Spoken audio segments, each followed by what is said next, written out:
নির্বাচন পিছিয়ে যাওয়ার গুঞ্জন যেটি এসছে এটি ভিত্তিহীন। প্রথমেই আমরা বলবো নির্বাচন কমিশনে নির্বাচন পেছানোর কোনো ধরনের সিদ্ধান্ত হয়নি। দ্বিতীয়ত, আপনারা জানেন গতকালকে একটি অনাকাঙ্ক্ষিত ঘটনা ঘটেছে রাজশাহী বিশ্ববিদ্যালয় ক্যাম্পাসে, অত্যন্ত নিন্দনীয় ঘটনা। আমাদের শিক্ষক, যিনি আমাদের এই বিশ্ববিদ্যালয়ের উপাচার্য, তিনি লাঞ্ছিত হয়েছেন কিছু দুষ্কৃতিকারী কর্তৃক। ফলে প্রক্টর সহ অন্যান্য শিক্ষকরা নিগৃহীত হয়েছেন এবং আমাদের একজন নির্বাচন কমিশনার তার প্রতিও শারীরিকভাবে লাঞ্ছিত করার মাধ্যমে, অপমান করার মাধ্যমে রাজশাহী বিশ্ববিদ্যালয়ের এক ধরনের অস্থিতিশীল পরিস্থিতি তৈরি করার চেষ্টা করা হয়েছে।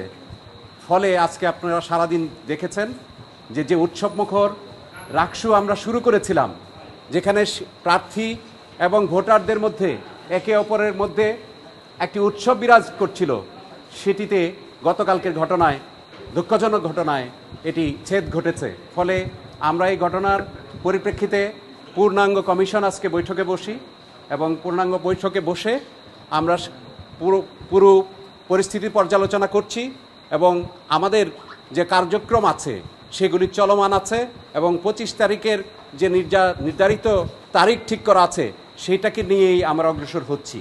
এবং আপনারা জানেন যে আমাদের সকল কর্মকাণ্ড শেষ পর্যায়ে প্রায় আমরা সব গুছিয়ে এনেছি। উৎসবের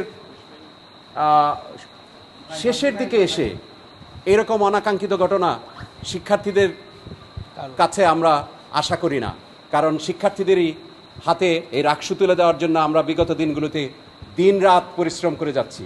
আমরা কমিশনে যখন বসি, শিক্ষক হিসেবে আমাদের যে বিচার, আমাদের যে বিচক্ষণতা, আমাদের যে নৈতিকতা, এটি দ্বারাই আমরা শিক্ষার্থীদের কাছে গ্রহণীয় হয়ে থাকতে চাই। এখানে কারো কোনো বিশেষ এজেন্ডা বা কারো কোনো ধরনের বিশেষ পক্ষপাতিত্বের কোনো সুযোগ নেই। আপনারা ইতিমধ্যে দেখেছেন আমাদের কর্মকাণ্ডে, আপনাদের বিভিন্ন মিডিয়াতে এসছে যে আমরা কিভাবে কাজ করছি, স্বচ্ছতার ভিত্তিতে কাজ করার চেষ্টা করছি এবং সকল পক্ষকে নিয়ে আমরা একটি উৎসবে অংশগ্রহণ করছিলাম। এর মধ্যে একটি অনাকাঙ্ক্ষিত ঘটনা ঘটেছে। সুতরাং আমরা কমিশনে বসে আমরা পর্যালোচনা করেছি, আমরা আরও দেখব 25 তারিখের আগে যদি পরিস্থিতি স্বাভাবিক থাকে 25 তারিখে ভোট হবে, এই সিদ্ধান্তই কমিশনে আমরা অব্যাহত রেখেছি। আবারও আমি বলছি, 25 তারিখে ভোট পেছানোর কোনো ধরনের সিদ্ধান্ত নির্বাচন কমিশন গ্রহণ করেন নাই। শিক্ষকগণ এবং কর্মকর্তা কর্মচারীগণ কর্মবিরতিতে আছেন এবং তাদের কর্মসূচি যদি অব্যাহত থাকে, তাদেরকে নিয়েই আমার পুলিং অফিসারের আমাদের যে আগামীকালকে সারা দিনব্যাপী আমার ওয়ার্কশপ ছিল, নির্বাচন কমিশন এটা পরিচালনা করার কথা ছিল, সেটি তাহলে ছেদ ঘটবে। আপনার মাধ্যমে জানতে পারলাম যে তারা পূর্ণাঙ্গ কর্মবিরতিতে থাকবেন। সুতরাং আমরা তো একটু ধাক্কা খেলাম যে তাহলে আমরা আগামীকালকের ট্রেনিং প্রোগ্রামগুলি করতে পারবো কি না। আমরা সর্বতোভাবে চেষ্টায় আছি, আমরা প্রস্তুত আছি যেন সকলকে নিয়ে রাকসুটা আগের যে শিডিউল মোতাবেক যে সময়সূচিটা দেওয়া হয়েছে সেটাতে থাকার। পরিস্থিতি যদি নিয়ন্ত্রণের বাইরে চলে যায়, নির্বাচন কমিশন নিশ্চয়ই আপনাদের সাথে কথা বলবে। সানবিট সব দিবে সামাল।